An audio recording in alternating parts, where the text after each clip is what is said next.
للہ رب العالمین والصلاة والسلام علی سید الانبیاء والمرسلین وعلی آلہ وصحبہ اجمعین۔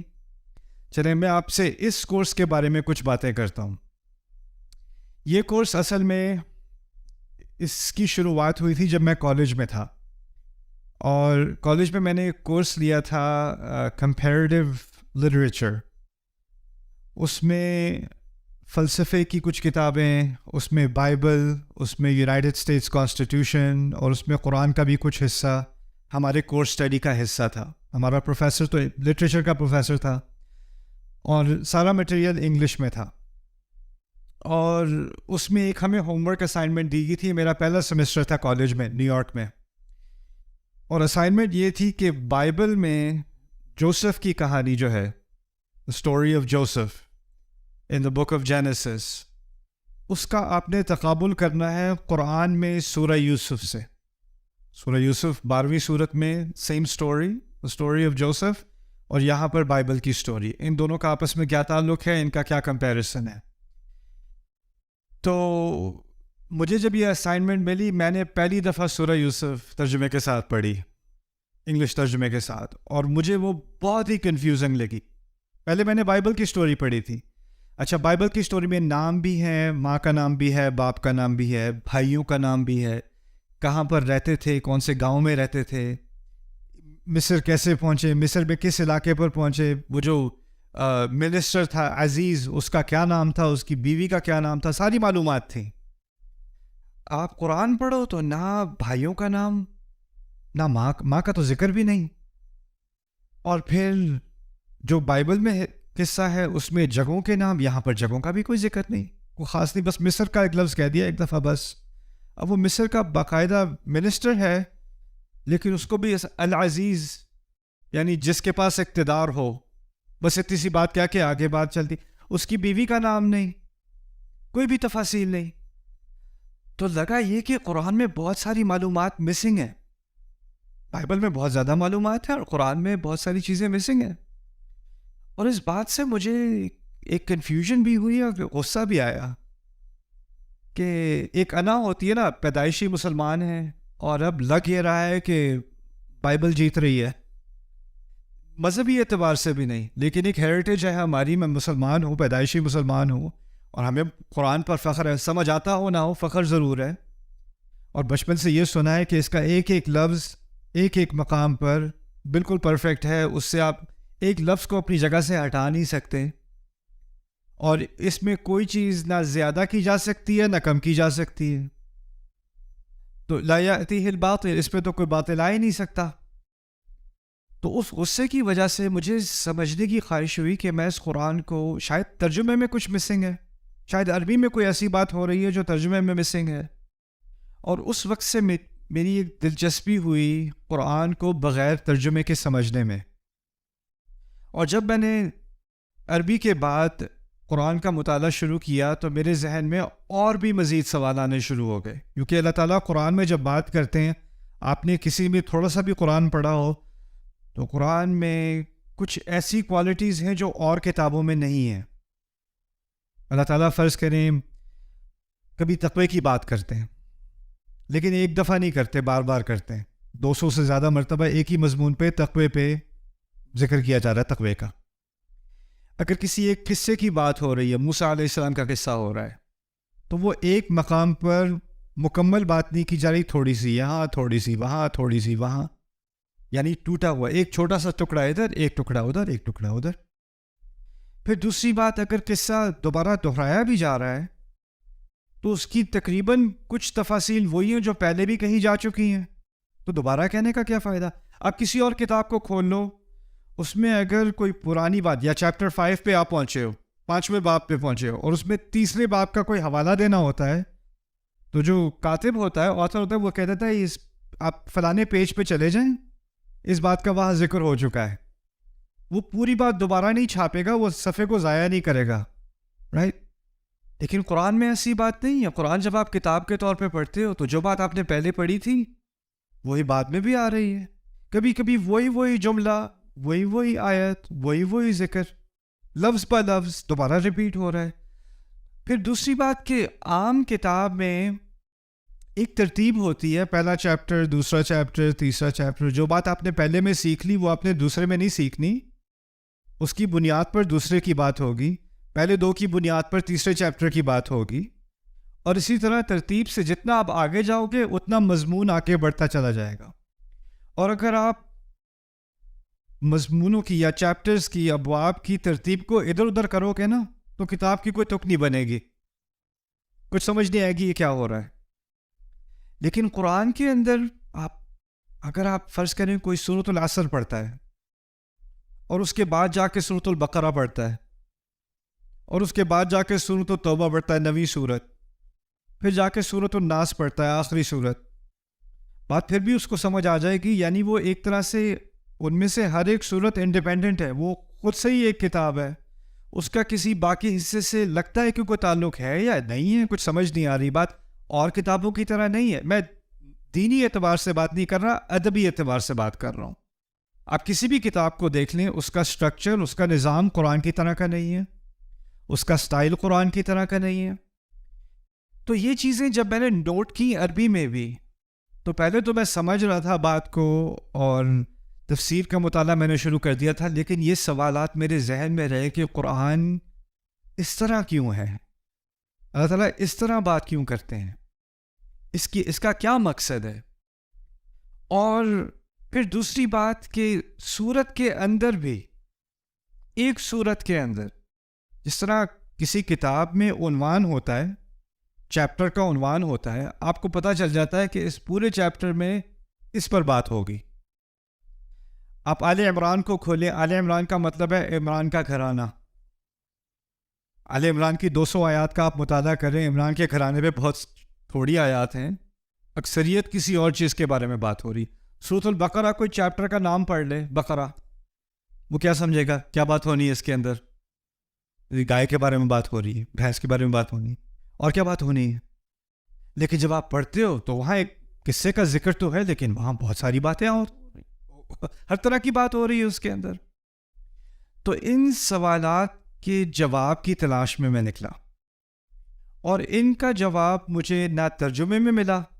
ان سوالات کا میں نے سوال اپنے پاس رکھے، میری بری عادت ہے، مجھے کوئی سوال سے نہیں روک سکتا. اور ہمارے سرکلز میں کیا ہوتا ہے، خاص کر جو دینی سرکل ہوتا ہے، اس میں اگر آپ کو ایسا سوال پوچھو جو آپ کے پڑھانے والے کو اچھا نہ لگے تو آپ کو کہہ دیتے ہیں استغفار کرو، توبہ کرو، یہ کوئی پوچھنے کا سوال ہے، اور وہ آپ کو سپریس کر دیتے ہیں. لیکن میری بس ایک دماغ میں ایک بات آ گئی، مجھے اس کا جواب چاہیے. تو میں اس سفر پہ نکلا، کیا کچھ لوگوں نے ہماری تاریخ میں یہی سوال پوچھے ہیں کہ نہیں، اور ان سوالوں کے جواب کی تحقیق کی ہے کہ نہیں. اور مجھے دل کو بڑی خوشی ہوئی کہ اس پر بہت کام ہوا ہے، بہت زیادہ کام ہوا ہے، لیکن اس کی اکثریت عربی میں ہے، اس کام کی اکثریت، اور اس کا ایکسپوجر عربوں کو خود بھی کم ہے. یعنی عام عرب آج کا اس کو ان باتوں کا علم نہیں ہے، اور اس کے علاوہ جو باقی مسلمان ہیں، جو اکثریت ہے امت کی غیر العرب، ان کو تو بالکل بھی نہیں ہے.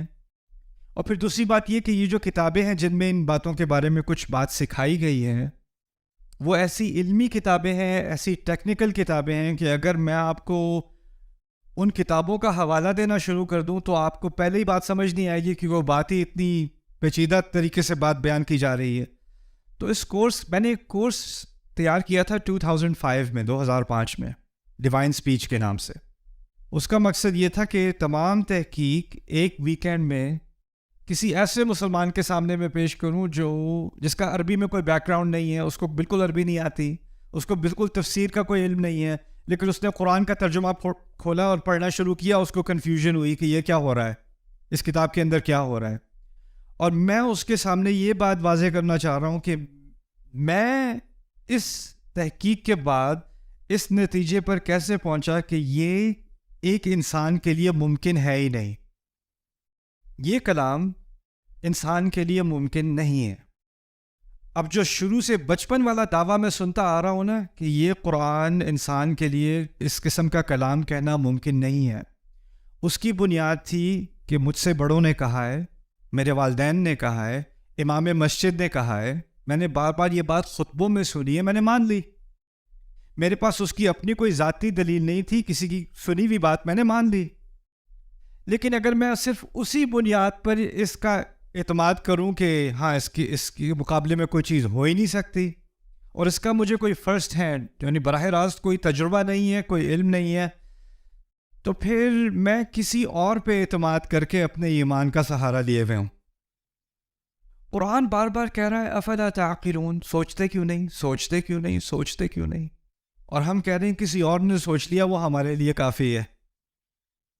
تو اس سیمینار کا مقصد یہ ہے کہ وہ جو کورس میں نے کئی سال پہلے تیار کیا تھا، پھر اس کے بعد وہ ایک کتاب بھی بنی، الحمدللہ وہ یونیورسٹیز میں بھی پڑھائی جا رہی ہے، یہاں تک کہ نان مسلم یونیورسٹیز میں ییل میں بھی پڑھائی جا رہی ہے، قرآنک اسٹڈیز کے اندر ملیشیا میں بھی پڑھائی جا رہی ہے.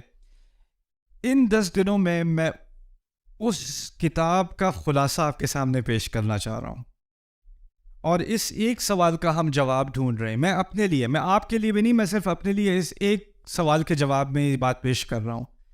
میرے نزدیک قرآن انسان کا کلام ہو ہی نہیں سکتا. کیوں نہیں؟ اس کی کئی وجوہات ہیں، ان میں سے کچھ وجوہات کا ہم ابھی جائزہ لیں گے.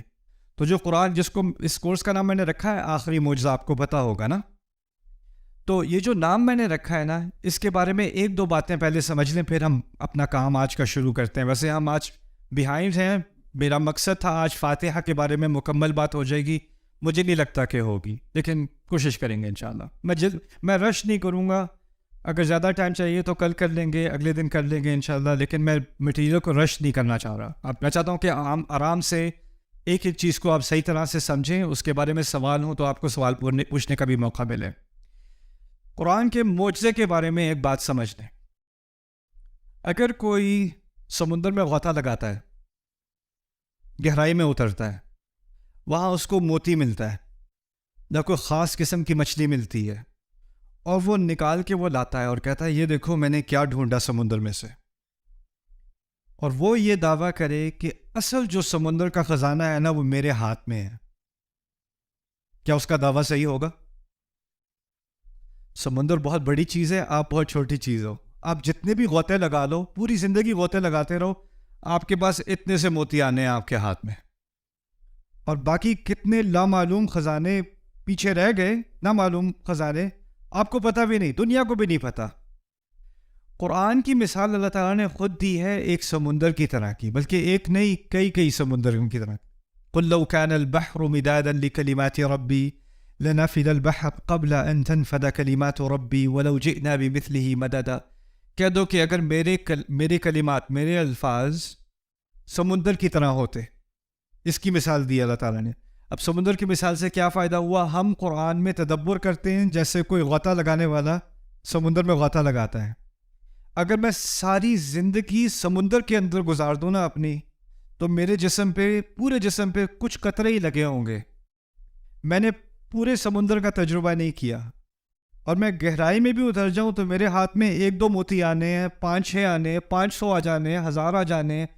میں کبھی یہ دعویٰ نہیں کر سکتا کہ میرا پورے سمندر پر عبور ہے، یا میں پورے سمندر کا ترجمہ کر چکا ہوں، اور اس میں جو خزانے تھے وہ میرے ہاتھ میں ہیں. یہ بھی ہو سکتا ہے کہ کوئی اور غوطہ لگائے، اس کو کوئی اور خزانہ ملے اور مجھے کوئی اور ملے، اور میں کہوں اصل خزانہ یہ ہے، اور وہ کہے اصل خزانہ یہ ہے. کس کی بات صحیح ہے؟ ایک طرح سے دونوں کی بات صحیح ہے، لیکن دونوں کی بات غلط بھی ہے. ایک خزانہ یہ ہے اور ایک خزانہ یہ ہے.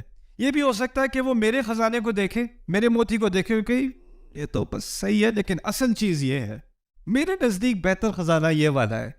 یہ بھی ممکن ہے، یہ عین ممکن ہے. اس سیمینار میں جن چیزوں کے بارے میں قرآن کے متعلق جو باتیں آپ کے سامنے پیش کروں گا، ان کا تعلق زیادہ تر 90% میرے نزدیک ایسی چیزوں سے ہے جو وقت کے ساتھ بدلیں گی نہیں. جیسے آپ کو معلوم ہوگا آج کل قرآن کے معجزے کی بارے میں جب بات ہوتی ہے تو کہا جاتا ہے قرآن میں جدید سائنس سے متعلق معجزات ہیں. آپ نے سنا ہوگا کہ قرآن میں ایسی باتیں ہیں جو اس وقت کسی کو معلوم نہیں تھیں، اب سائنس کی ترقی کی وجہ سے ہمیں معلوم ہے. تو قرآن کا اصل معجزہ کیا بتایا جاتا ہے؟ Science, right? The scientific miracle of the Quran. اب اس میں مسئلہ یہ ہے کہ سائنس ابھی بھی بدل رہی ہے، ابھی بھی ترقی کر رہی ہے، اور ہو سکتا ہے آج سے 10 سال بعد کوئی نئی ایجاد آئے یا کوئی نیا اکتشاف ہو، کوئی نئی ڈسکوری آئے، اور جو تھیوری ہم سمجھتے تھے کہ صحیح ہے وہ غلط ثابت ہو جائے۔ ایک زمانے میں نیوٹن حق تھا، پھر آئنسٹائن حق ہوا، تھیوری تو بدل گئی نا۔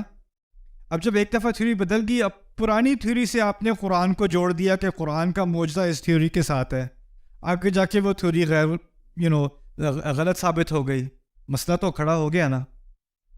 یہ کیا ہوتا ہے کہ ہم قرآن کا معجزہ قرآن سے باہر ڈھونڈتے ہیں، ٹھیک ہے نا؟ تو قرآن کے دو طرح کے معجزے ہیں، ایک قرآن جو باہر کی بات کر رہا ہے، اس سے کبھی معجزہ ثابت ہو سکتا ہے، میں اس کا انکار نہیں کر سکتا، کرتا وہ ہو سکتا ہے، لیکن ایک قرآن کا معجزہ ہے اس کے اندر ہی، اس کو باہر جانے کی ضرورت نہیں، اس کے اندر ہی ہے۔ اور جو اس کا اندرونی معجزہ ہے نا، وہ چاہے پہلی صدی میں ہو یا 20ویں صدی میں ہو یا 30ویں صدی میں ہو، اس میں کوئی فرق ہی نہیں آنا۔ میرے نزدیک قرآن کا جو اصل